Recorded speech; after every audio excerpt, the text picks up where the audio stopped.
The silent battle. In the halls of Brightwood High, where the walls were lined with student achievements and laughter echoed through the corridors, a quiet battle was being waged, one that most would overlook. Jasmine Daniels, a bright, talented young black student, had always been the shining star of her school. Her infectious smile and determination were known to everyone. But recently, something had changed. The once vibrant girl now moved through the halls like a shadow of her former self. Her energy seemed drained, her spark dimmed. At home, her father, Marcus Daniels, couldn't help but notice the shift.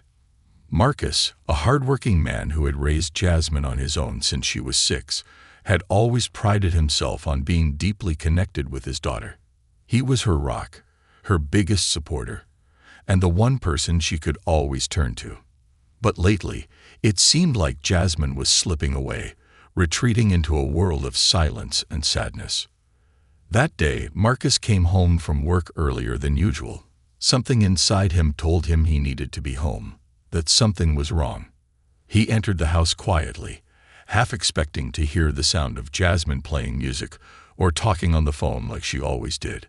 But the house was silent, save for the faint sound of footsteps upstairs. He climbed the stairs and found Jasmine's bedroom door slightly ajar. He peeked inside and saw her sitting on her bed, staring blankly out of the window. Her eyes, which had always been so full of life, were now distant and hollow. She hadn't noticed him yet, and he could hear the quiet sound of sniffles. She was crying. "Jas." Marcus's voice was soft, filled with concern. Jasmine quickly wiped her face, trying to hide the tears. "Hey, Dad," she said, her voice barely above a whisper. Marcus walked into the room, his heart heavy. He sat on the edge of the bed, careful not to push too hard.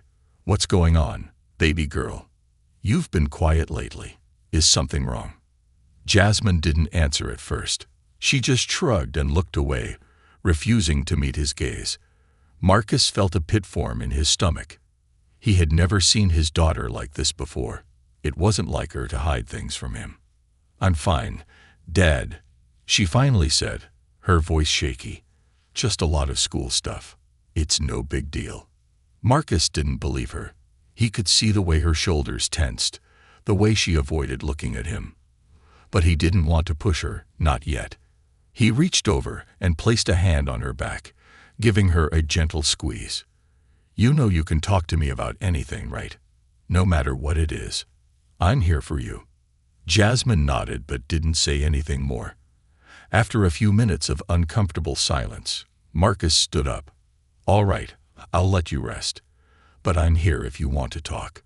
He left the room, but the worry gnawed at him. Something was definitely wrong, but Jasmine wasn't ready to share it. As he stood in the hallway, Marcus's mind raced with possibilities. Was it bullying? Was it a boy? Academic pressure? He couldn't put his finger on it, but he knew he needed to find out. That night, as Marcus lay in bed, sleep eluded him. His mind was consumed with thoughts of Jasmine and what could be bothering her. He had always prided himself on being a good father, on being present and attentive. But now it felt like he was failing. His daughter was hurting, and he didn't know how to help her. The next morning, Marcus made a decision. He couldn't sit by and do nothing. He needed to get to the bottom of this, and if Jasmine wouldn't open up to him, he would find another way. After dropping Jasmine off at school, Marcus parked his car and sat there for a few minutes, thinking. Then, with a deep breath, he made his way to the principal's office.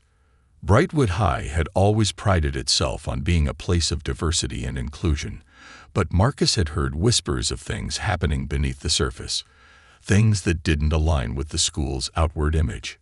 He knocked on the door of Principal Warren's office and was greeted by the school secretary, Mrs. Harris, who smiled warmly at him. "Mr. Daniels, good to see you. What brings you here today?" "I need to speak with Principal Warren," Marcus said, his tone firm but polite.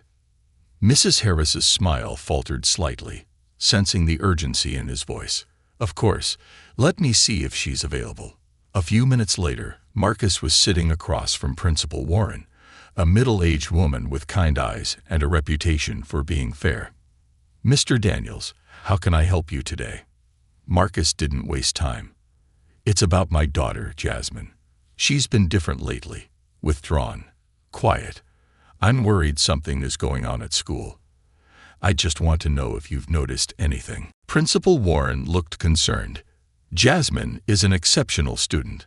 I haven't noticed any major changes in her behavior, but I'll be honest, Mr. Daniels, the school has a lot of students, and sometimes things slip through the cracks. If something is happening, I want to help." Marcus nodded, grateful for her willingness to listen. "I don't know if it's bullying or something else, but she's not herself. She won't talk to me, and I'm just trying to figure out what's going on." Principal Warren leaned forward, her hands clasped together on the desk. "I'll have a conversation with her teachers and see if anyone has noticed anything unusual. And I'll talk to Jasmine myself, but gently. I don't want to make her feel like we're cornering her." "Thank you," Marcus said, feeling a small sense of relief. "I just want to make sure she's okay." As Marcus left the school that morning, he still felt uneasy, but at least he was taking steps to help Jasmine. He knew that sometimes kids went through rough patches, but something about this felt different. Jasmine had always been open with him, always shared her troubles. Now it felt like she was carrying a burden too heavy for her young shoulders. For the next few days, Marcus watched Jasmine closely, hoping for some sign that she would open up. But each day, she seemed to retreat further into herself, her once bright smile a distant memory. Marcus's heart ached for her, but he knew he had to be patient. Whatever was happening, it was deep, and it wasn't something he could fix with just a few comforting words. Then, one evening, it happened. Marcus had just returned home from work when he heard soft sobs coming from upstairs. His heart raced as he sprinted up the stairs, fearing the worst. He found Jasmine in the bathroom, sitting on the cold tile floor, her knees pulled to her chest, tears streaming down her face. Without a word, Marcus knelt beside her, pulling her into his arms. She didn't resist, didn't say a word. She just cried, her body trembling as she let out all the pain she had been holding inside. In that moment, Marcus knew that whatever was happening to Jasmine, it was far worse than he had imagined. The unseen wounds. The sound of Jasmine's sobs echoed in the quiet house, bouncing off the bathroom tiles and reverberating in Marcus's chest. He held her tight, feeling each tremor that racked her body. The silence between them was heavy, but it spoke volumes. For months, Jasmine had carried something too heavy for her to bear alone, and now finally it was spilling out. "Sha, baby, it's okay," Marcus whispered, gently rocking her as if she were still the little girl he used to soothe to sleep. But Jasmine wasn't a little girl anymore. She was growing up in a world that didn't always see her for who she was, and whatever had been happening to her, Marcus knew it was far more complex than simple school stress or teenage angst. Jasmine's tears eventually slowed, her body still trembling as she clung to her father. After what felt like an eternity, she finally pulled back, wiping her swollen eyes with the back of her hand. Marcus remained silent, giving her space, though every instinct inside him screamed to ask her what had happened. He didn't want to push too hard and have her retreat again. Jasmine took a deep breath, her voice fragile but more controlled than before. "Dad, I'm sorry. I didn't mean to worry you." Marcus shook his head. "You have nothing to apologize for, Jas. I just want to know what's going on. I'm here for you, no matter what it is." Jasmine hesitated, biting her lip as if weighing whether or not she could trust him with the truth. Marcus's heart ached, knowing that something had made his once fearless daughter so hesitant to share her pain. "It's school," she finally said, her voice barely above a whisper. "It's everything at school." Marcus's brow furrowed. "What do you mean? Is someone giving you a hard time? Are you having trouble with your classes?" She shook her head, and for a moment, it seemed like she wouldn't say more. But then, slowly, the words began to spill out. each one a revelation that hit Marcus like a punch to the gut. "Dad, it's the way people treat me. Every day, I go to school, and it feels like I don't belong. Like I'm different, but not in a good way. Some kids, they make comments, jokes about my hair, my skin, the way I talk. At first, I tried to ignore it. I thought if I just stayed focused, it would stop. But it didn't. It got worse." Marcus felt his hands tighten into fists at his sides, but he forced himself to stay calm. "Jas, why didn't you tell me this sooner?" "It's not right," Jasmine continued, her voice trembling with a mixture of hurt and frustration. "Every day, I feel like I have to prove myself. And no matter how hard I try, it's like nothing I do is ever good enough. I'm so tired, Dad. I don't know how much longer I can take it." Marcus's heart shattered at her words. He had always taught Jasmine to be strong, to persevere through adversity, but no child should have to carry that kind of weight alone. He reached out, gently cupping her face in his hands. "Jasmine, listen to me. None of this is your fault. You don't have to prove anything to anyone. You are brilliant, beautiful, and strong just as you are. Don't let anyone make you feel like you don't belong." Jasmine's eyes filled with fresh tears, but this time, there was a flicker of hope in them. "I've been trying, Dad. I really have. But it's hard. It's really hard." Marcus pulled her into another hug, his mind racing with thoughts of what to do next. He had always believed in handling things calmly, through proper channels, but this was different. His daughter had been suffering in silence, and he had been unaware of the pain she was carrying. That night, after Jasmine had finally fallen asleep, Marcus sat on the couch in the living room, staring at the walls. He had never felt so powerless before. His little girl had been broken down by a system that was supposed to lift her up. He thought about what she had said, about the kids making fun of her and the teachers who treated her differently. Marcus had always believed in giving people the benefit of the doubt, but now he wondered if he had been too trusting. He had sent Jasmine to Brightwood because he believed it would give her the best opportunities. But instead, it had become a place where she felt isolated and undervalued. The next morning, Marcus called the school, determined to set up a meeting with the principal. Principal Warren had seemed receptive when he had spoken with her the day before, but now it was clear that the problem went deeper than just a few bad days. When Marcus arrived at the school that afternoon, Principal Warren greeted him with her usual warm smile, but he could sense the underlying tension. They sat down in her office, and Marcus wasted no time getting to the point. "My daughter's been going through something serious here, and I'm not sure the school is fully aware of it," Marcus began, his voice steady but firm. Principal Warren's expression grew more serious. "I'm sorry to hear that, Mr. Daniels. I did speak to some of Jasmine's teachers after our last conversation, but no one reported anything out of the ordinary. I'm afraid I might need more specific details to address the issue properly." Marcus leaned forward in his chair, his frustration bubbling to the surface. "The problem is the way she's being treated, by students and even some of the staff. My daughter is being singled out, made to feel like she doesn't belong. She's told me about the comments, the way people talk down to her, like she's not as capable because of the color of her skin." Principal Warren's face paled slightly. "Mr. Daniels, I take allegations of discrimination very seriously. If Jasmine has been the target of any such behavior, we will investigate thoroughly." "An investigation is one thing," Marcus said, his voice growing more intense. "But I want action. My daughter should not have to endure this. She's worked too hard to be torn down by ignorance." Principal Warren nodded, her expression grave. "I understand, and I agree. I will speak with the faculty again, and will address this issue with the students. I want to make sure Brightwood remains a place where all students feel safe and supported." Marcus wasn't satisfied, but he knew this was only the beginning. He stood, preparing to leave. "I'll hold you to that. And I expect to hear about the steps you're taking to make sure this stops. Because if things don't change, I'll be going higher up. I won't let this slide." As Marcus left the school, his mind was still spinning. He knew that this battle wasn't over. It was only just beginning.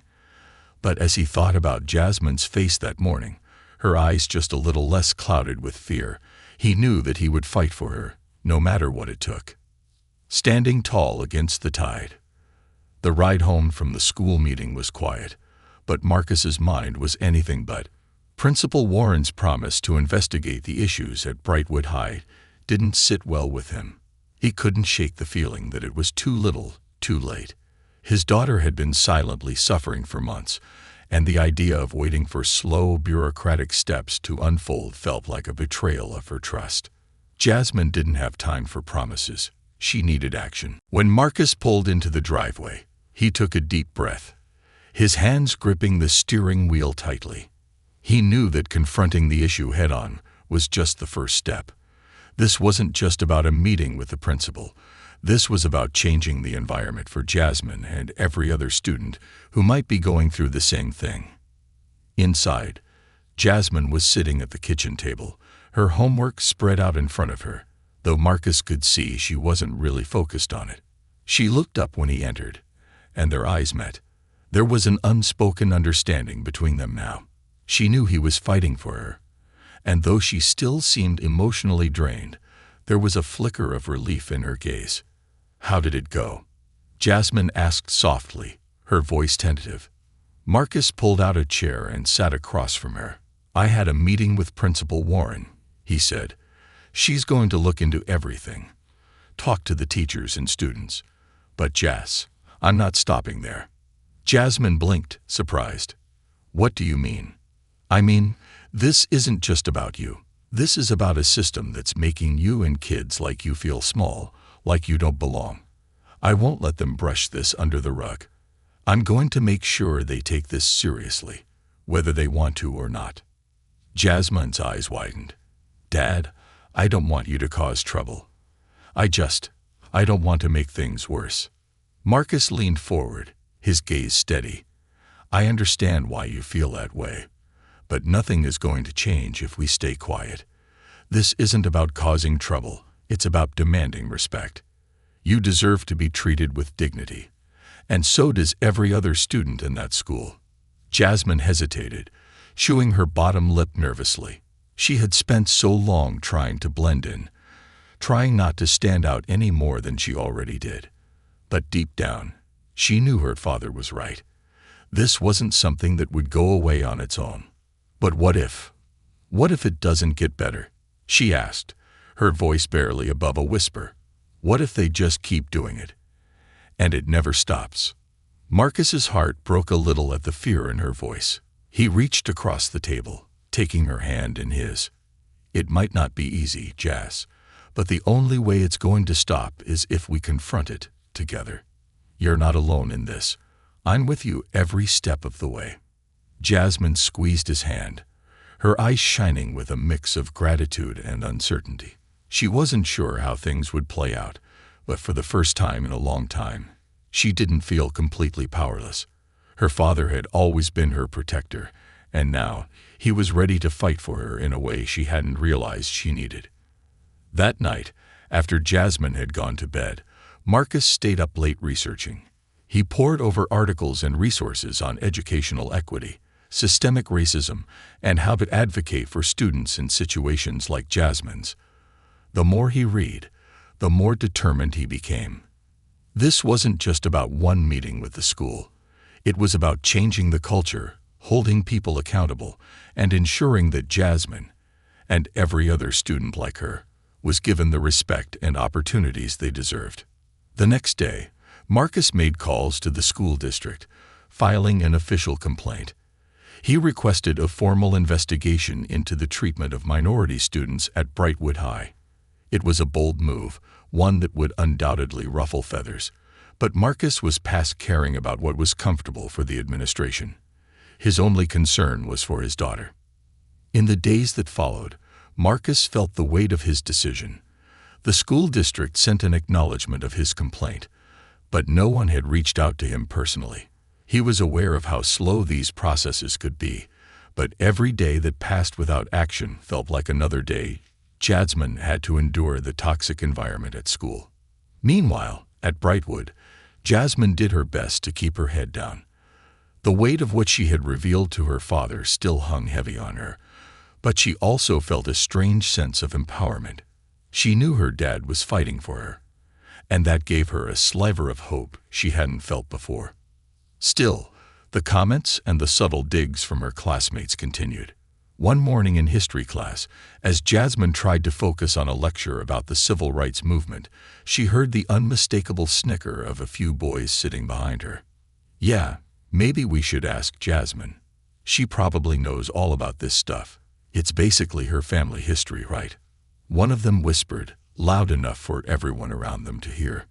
Jasmine's face burned with anger and humiliation. She had grown accustomed to these kinds of comments, the ones that were veiled as jokes, but cut deep all the same. She kept her eyes on her notebook, refusing to engage, but inside, a storm of emotions brewed. At lunch that day, Jasmine sat with her small group of friends. Emma, a sweet girl who had been her best friend since middle school, and Kayla, a new girl who had moved to Brightwood just last year. They were some of the only people Jasmine felt she could be herself around, and even though she hadn't told them everything, they knew something was wrong. "You okay, Jas?" Emma asked, her brow furrowed with concern. Jasmine nodded, though she could feel the weight of the day pressing down on her. "Yeah, just tired. Same old stuff." Kayla, who had experienced her own share of hardships, fitting in at a new school, gave Jasmine a sympathetic look. "If you ever need to talk, we're here. You don't have to go through this alone." Jasmine smiled weakly, appreciating their support, but still feeling like they couldn't fully understand what she was going through. How could they? No one else seemed to deal with the constant microaggressions, the feeling of always being watched and judged, the weight of expectations placed on her simply because of the color of her skin. That evening, Marcus came home from work with a new plan. After filing the complaint with the district, he had decided to take things a step further. He had contacted a local civil rights organization and was working on arranging a meeting with one of their advocates. "Jasmine," he called out as he walked through the front door. "Can we talk for a minute?" Jasmine appeared in the living room, her expression curious but cautious. "What's going on?" "I've been doing some thinking," Marcus began, "and I've reached out to a group that helps students facing discrimination in schools. They want to meet with us to talk about what you've been going through and see how they can help." Jasmine's eyes widened in surprise. "You're getting outside people involved?" Marcus nodded. "Yes, this is bigger than just our family, Jas. There are systems in place that need to change, and I want to make sure you get the support you need. It's not just about stopping the comments or the way the teachers treat you. It's about making sure that the school knows this kind of behavior won't be tolerated." Jasmine swallowed hard. The idea of bringing in outsiders made her nervous, but at the same time, it was a relief to know that her father was taking this seriously. He wasn't just talking. He was taking action. "Are you sure this is a good idea?" she asked quietly. "What if it just makes things worse for me at school?" Marcus's expression softened. "I won't let that happen. And even if things get tough, we're not backing down. You have a right to feel safe and respected at school, and I'm going to do everything in my power to make sure that happens." Jasmine nodded, a small sense of hope blooming inside her. She wasn't sure what the future held, but for the first time, she didn't feel like she was fighting this battle alone. Rallying support. The days following Marcus's decision to involve outside help were a whirlwind of emotions for both him and Jasmine. At school, things seemed to intensify for Jasmine. The subtle jabs and whispered comments felt sharper, more pointed. Word had gotten around that her father had filed a complaint, and while no one said anything directly to her, she could feel the weight of their stares. The whispers behind her back were more frequent, and the atmosphere was suffocating. But something inside Jasmine had shifted too. Even though the pressure at school was mounting, she felt a new sense of determination. She wasn't alone anymore, and her father's efforts made her realize that she had the right to demand better treatment, not just for herself, but for others who might be going through the same struggles in silence. At home, Marcus was fully immersed in his mission. He was relentless, making calls, sending emails, and speaking with advocates who had experience with cases like Jasmine's. The civil rights organization he had contacted had set up a meeting with a local advocate named Miss Taylor, a sharp, no-nonsense woman with a reputation for holding schools accountable for discrimination. The evening of their first meeting with Miss Taylor, Jasmine sat quietly on the living room couch, feeling a mix of anxiety and anticipation. Marcus paced the room, glancing at his phone every few minutes. When the doorbell finally rang, Jasmine jumped slightly, her nerves getting the better of her. Marcus gave her a reassuring smile as he walked to the door, opening it to reveal a tall, confident woman with dark curly hair and a briefcase slung over her shoulder. She exuded an air of authority, her gaze steady and focused as she stepped into the house. "Mr. Daniels?" Miss Taylor asked, extending her hand. "Yes, that's me," Marcus replied, shaking her hand firmly. "And this is my daughter, Jasmine." Miss Taylor's expression softened as she turned to Jasmine, offering a warm smile. "It's nice to meet you, Jasmine. I've heard a lot about you. I'm glad we're getting the chance to talk." Jasmine managed a small smile, but her nerves were still on edge. She had never imagined her life would come to this. A stranger sitting in her living room, talking about the injustices she had been facing at school. It felt surreal, like something out of a movie. They all sat down, and Miss Taylor opened her briefcase, pulling out a few documents. "I've reviewed the complaint your father filed, and I've spoken with some of the district's representatives. I'm here to guide you through the process, but more importantly, I want to hear from you, Jasmine. I want to understand your experiences in your own words." Jasmine hesitated for a moment, her hands fidgeting in her lap. It wasn't that she didn't want to speak, she did, but it was hard to put everything into words, to explain the feeling of being alienated and undervalued day after day. Finally, she took a deep breath and began to speak. "It's been happening for a while," she started, her voice quiet at first. "It's little things, like kids making jokes about my hair or the way I talk. At first, I thought maybe I was just being too sensitive, but it kept happening. And it's not just the students. Some of the teachers, they treat me differently. It's like they expect me to fail, or like I don't belong in the advanced classes. They talk to me like I don't deserve to be there." As Jasmine continued to talk, the words started to flow more easily. She described the subtle slights, the passive-aggressive comments, and the feeling of being constantly judged, as if she had to work twice as hard just to prove she was worthy of being in the same room as her peers. Marcus listened quietly, his heart aching with every word. When Jasmine finished, there was a heavy silence in the room. Miss Taylor sat back in her chair, her expression thoughtful. "What you've described, Jasmine, is something we see all too often. It's called microaggression. Small, often subtle acts of discrimination that chip away at your self-esteem. It's clear that the environment at Brightwood High has been toxic for you, and you shouldn't have to endure that." Jasmine nodded, feeling a sense of validation she hadn't expected.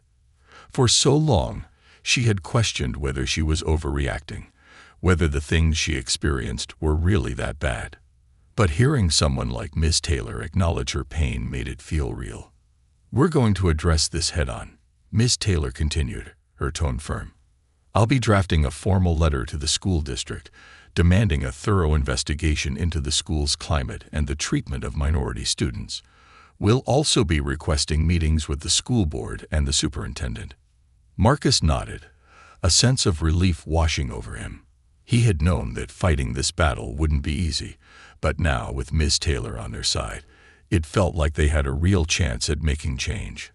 Over the next few weeks, things began to move quickly. The district responded to the complaint, launching an official investigation into the allegations at Brightwood High. Meetings were scheduled, and the school administration was put on notice. Principal Warren, who had initially seemed supportive, now seemed tense and defensive in her interactions with Marcus. It was clear that the school wasn't thrilled about the scrutiny, but Marcus didn't care. He wasn't backing down. At the same time, Jasmine's world at school became more complicated. Word had spread that her father had taken legal action, and while some students were supportive, others weren't as kind. One afternoon, as Jasmine walked through the hallway on her way to class, she overheard two girls whispering behind her. "Did you hear? Her dad's suing the school or something. She's trying to get people fired. I bet she's just making it all up. She always acts like she's better than everyone else." Jasmine's stomach tightened, but she kept walking, her head held high. It wasn't easy, but she was starting to understand that standing up for herself meant facing resistance. She reminded herself of her father's words. This wasn't just about her. It was about making sure that no one else had to go through what she had experienced. One afternoon, Jasmine's best friend Emma pulled her aside after class. "Jas, I've been hearing stuff," Emma said, her voice hesitant. "People are talking about you and your dad. Some of them aren't being nice." Jasmine sighed, nodding. "Yeah, I know. It's hard, but we're doing the right thing." Emma looked at her, concern etched on her face. "I'm here for you, Jas. I know this is hard, but you're really brave for standing up for yourself. I don't think I could do what you're doing." Jasmine smiled, grateful for her friend's support. "Thanks, Emma.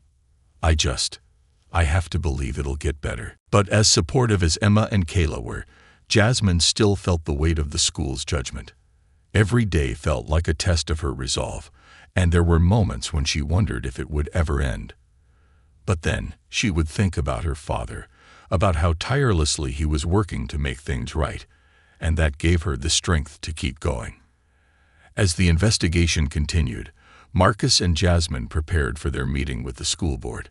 Miss Taylor had briefed them on what to expect, and they were ready to present their case. The night before the meeting, Marcus sat with Jasmine in the living room, going over the points they would raise. "This is our chance to really make them listen," Marcus said, his voice filled with quiet determination. "We're not just asking for them to acknowledge what happened. We're asking for real change." Jasmine nodded, her heart pounding with nerves. The idea of speaking in front of the school board was terrifying, but she knew it was necessary. This was bigger than her now. She was fighting for every student who had ever been made to feel like they didn't belong. The day of the meeting arrived, and Marcus and Jasmine walked into the school boardroom with Miss Taylor by their side. The room was filled with district officials, school administrators, and a few community members who had come to support the Daniels family. As the meeting began, Marcus stood and addressed the board, his voice steady and resolute. He spoke about Jasmine's experiences, about the culture at Brightwood High that had allowed discrimination to flourish unchecked.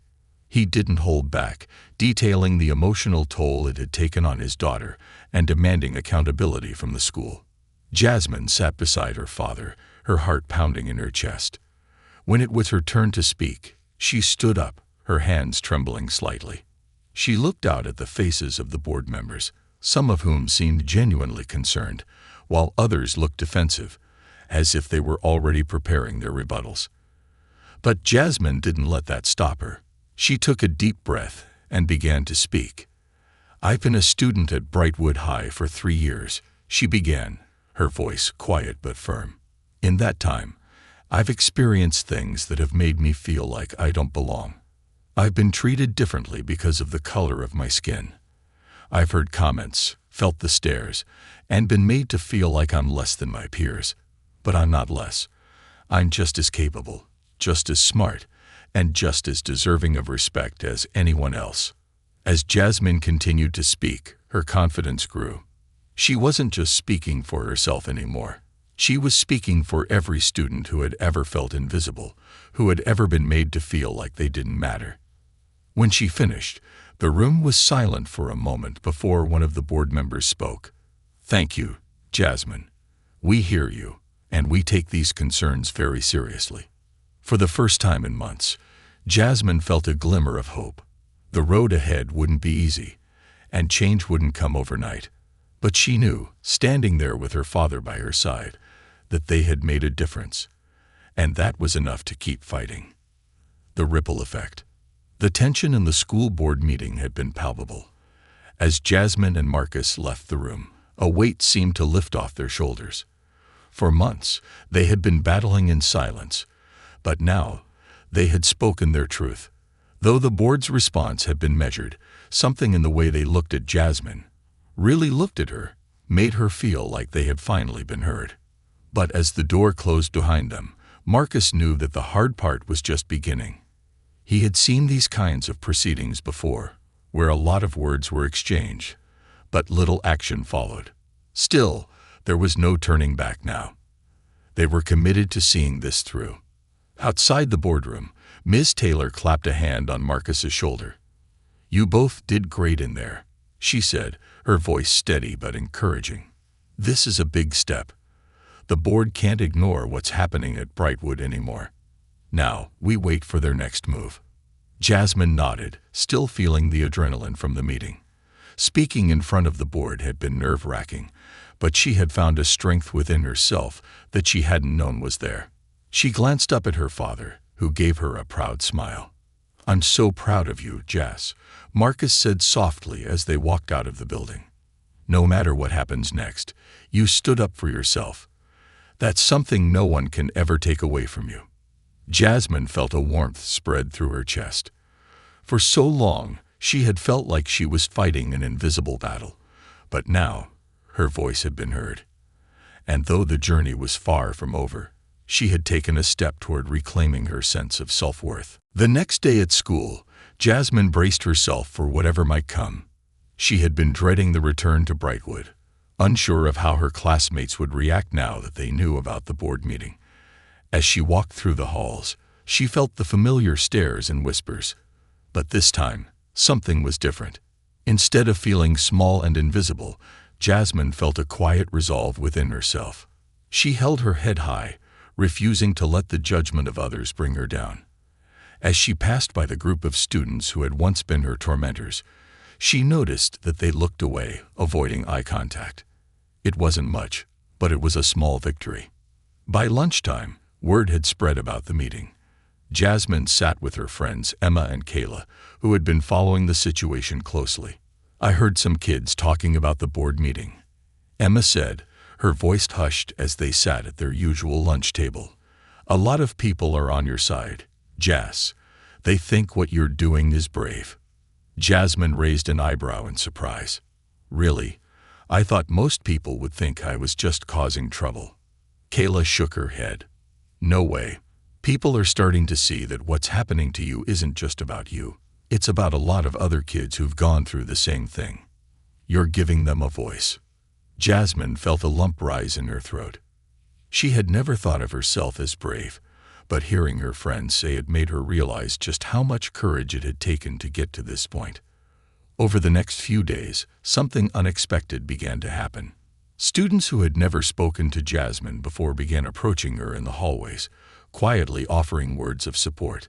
Some of them shared their own experiences with bullying or discrimination. Thanking her for speaking out, Jasmine was taken aback by how many students had been silently suffering, just like she had. One afternoon, as she was leaving school, a freshman girl named Sarah shyly approached her. Sarah was small and quiet, and Jasmine had seen her being teased by some of the older kids before. She looked nervous, twisting the strap of her backpack in her hands as she spoke.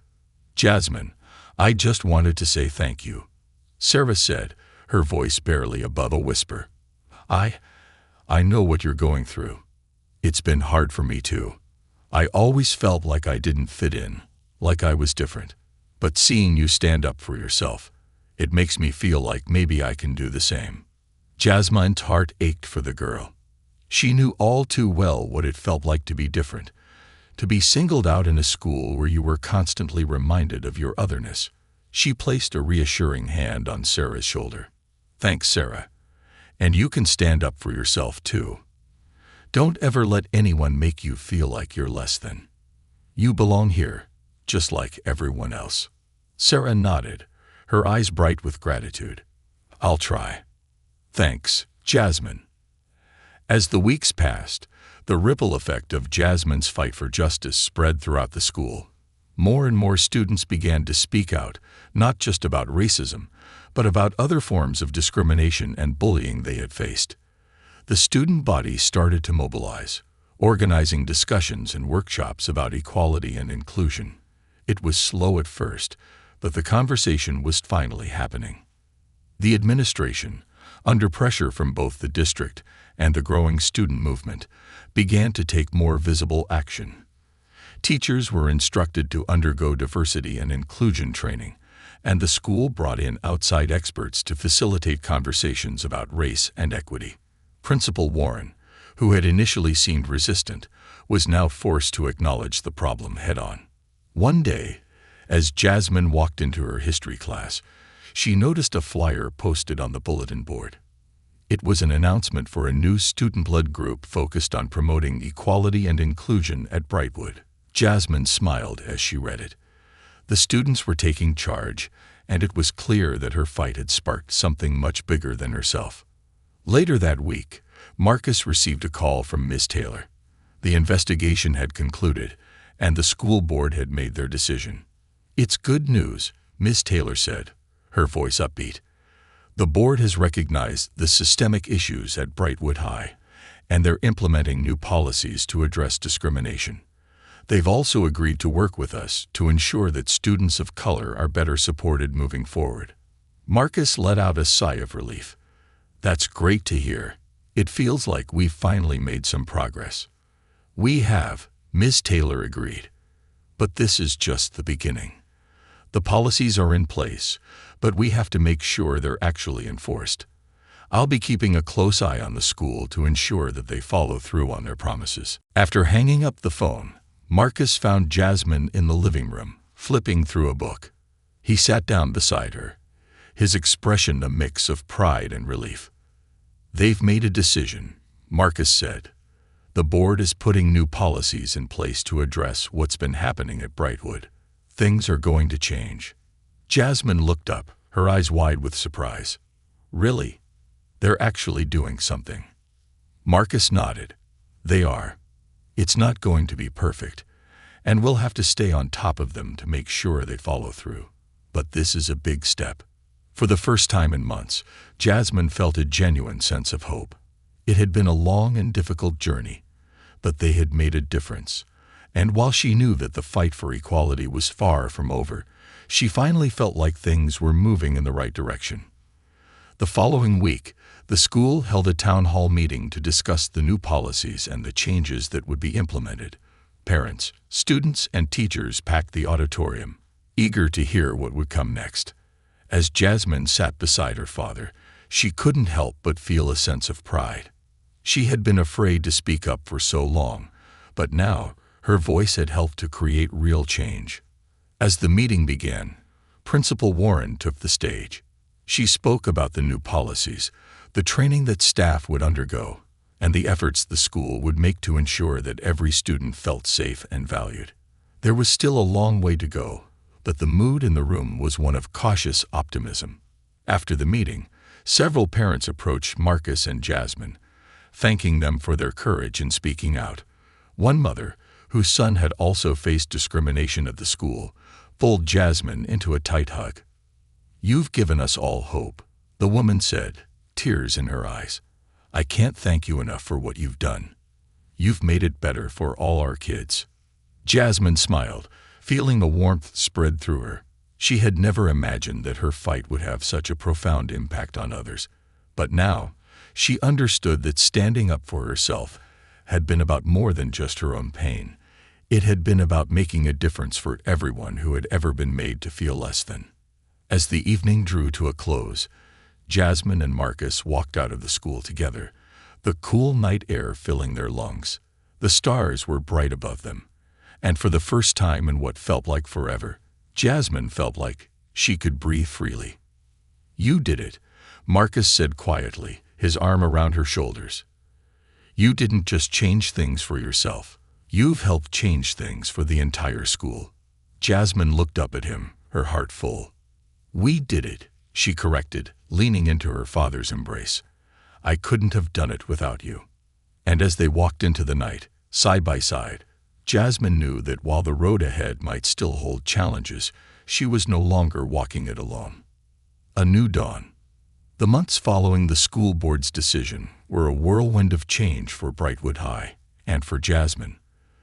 The school was no longer the same place where she had once felt invisible, her voice muffled under the weight of discrimination. As the new policies took effect, the atmosphere began to shift. It wasn't a perfect transformation, and there were still moments where Jasmine felt the familiar sting of judgment. But for the first time, it felt like the school was trying to make things right. One of the most significant changes was the formation of the Student Equity Council, a diverse group of students committed to promoting inclusivity and addressing issues of racism and discrimination at Brightwood.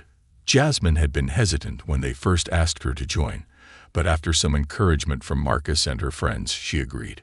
She was nervous about stepping into a leadership role, but deep down, she knew that this was an opportunity to continue the work she had started, not just for herself, but for everyone who had been affected by the same issues. The first meeting of the Student Equity Council was held in the library, and as Jasmine walked into the room, she was surprised to see how many students had shown up. Some were familiar faces, students who had quietly supported her during the most difficult times. Others were new, younger students who had heard about the changes and wanted to be part of something bigger. Jasmine took a deep breath as she found a seat at the front of the room. Sitting beside her was Emma, who had also decided to join the council. Emma smiled at Jasmine, her eyes shining with pride. "You ready for this?" Emma asked, nudging her gently. Jasmine smiled nervously. "I think so. I never thought I'd be doing something like this." Emma laughed softly. "Well, you're doing it now. And you're going to be amazing." The meeting began with introductions, and Jasmine listened as each student shared why they had decided to join the council. Some had personal stories of their own, moments when they had felt excluded or targeted because of their race, gender, or background. Others simply wanted to be allies, to stand up for their peers and help create a better environment for everyone.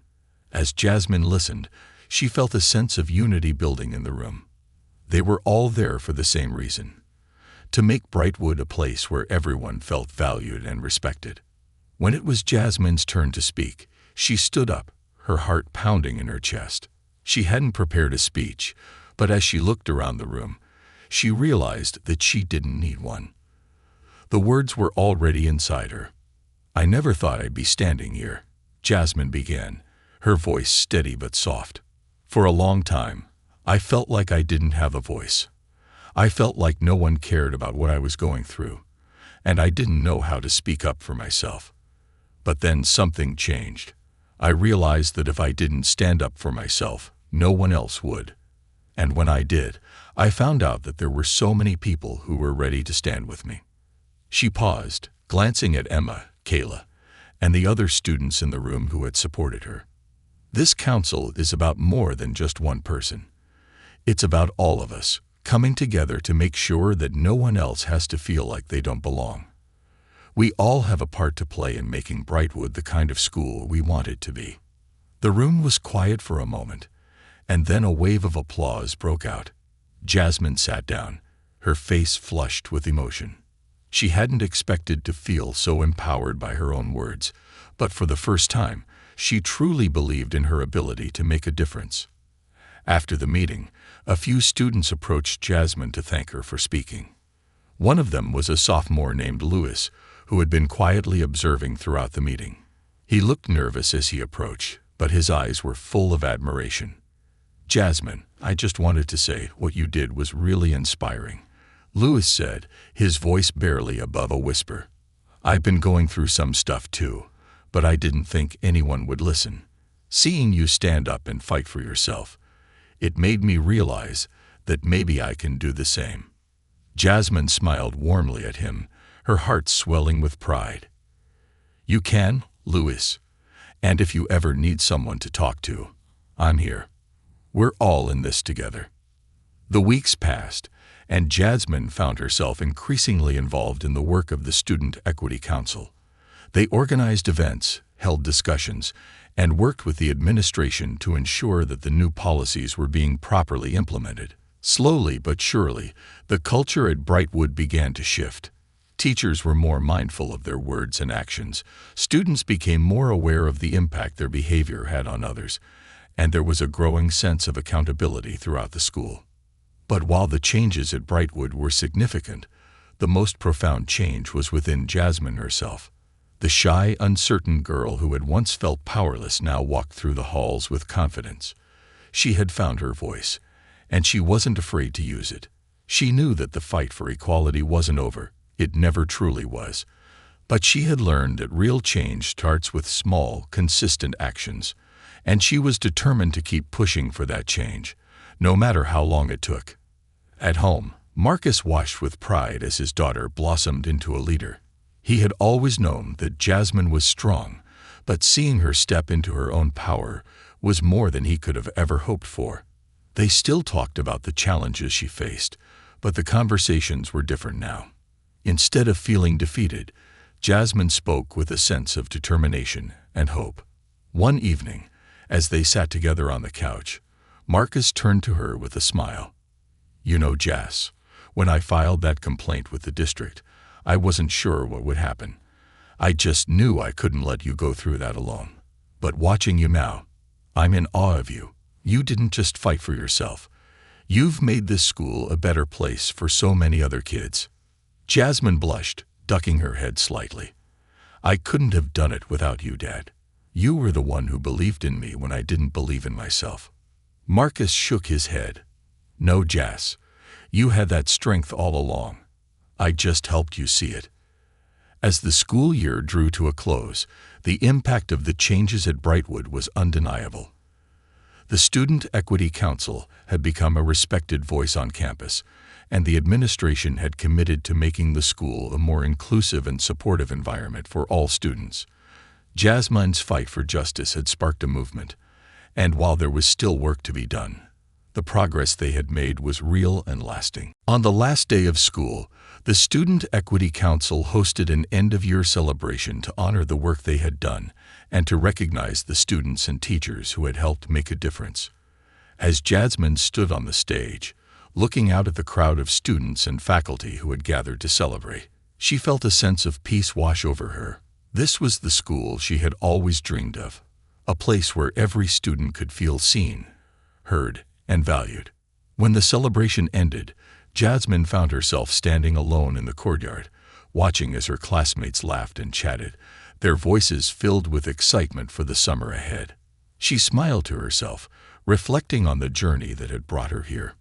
It hadn't been easy. There had been moments of doubt, fear, and exhaustion. But in the end, Jasmine had learned that true strength comes not from avoiding hardship, but from facing it head-on. She had faced her fears, spoken her truth, and made a difference, not just for herself, but for everyone who had ever felt like they didn't belong. As Marcus joined her in the courtyard, wrapping an arm around her shoulders, Jasmine looked up at him with a smile. "We did it, Dad." Marcus nodded, his eyes shining with pride. "Yes, we did. And this is just the beginning." Jasmine looked out at the school one last time, her heart full of hope for the future. She didn't know what challenges lay ahead, but she knew one thing for certain. No matter what came next, she was ready, because she had found her voice, and she would never let it be silenced again.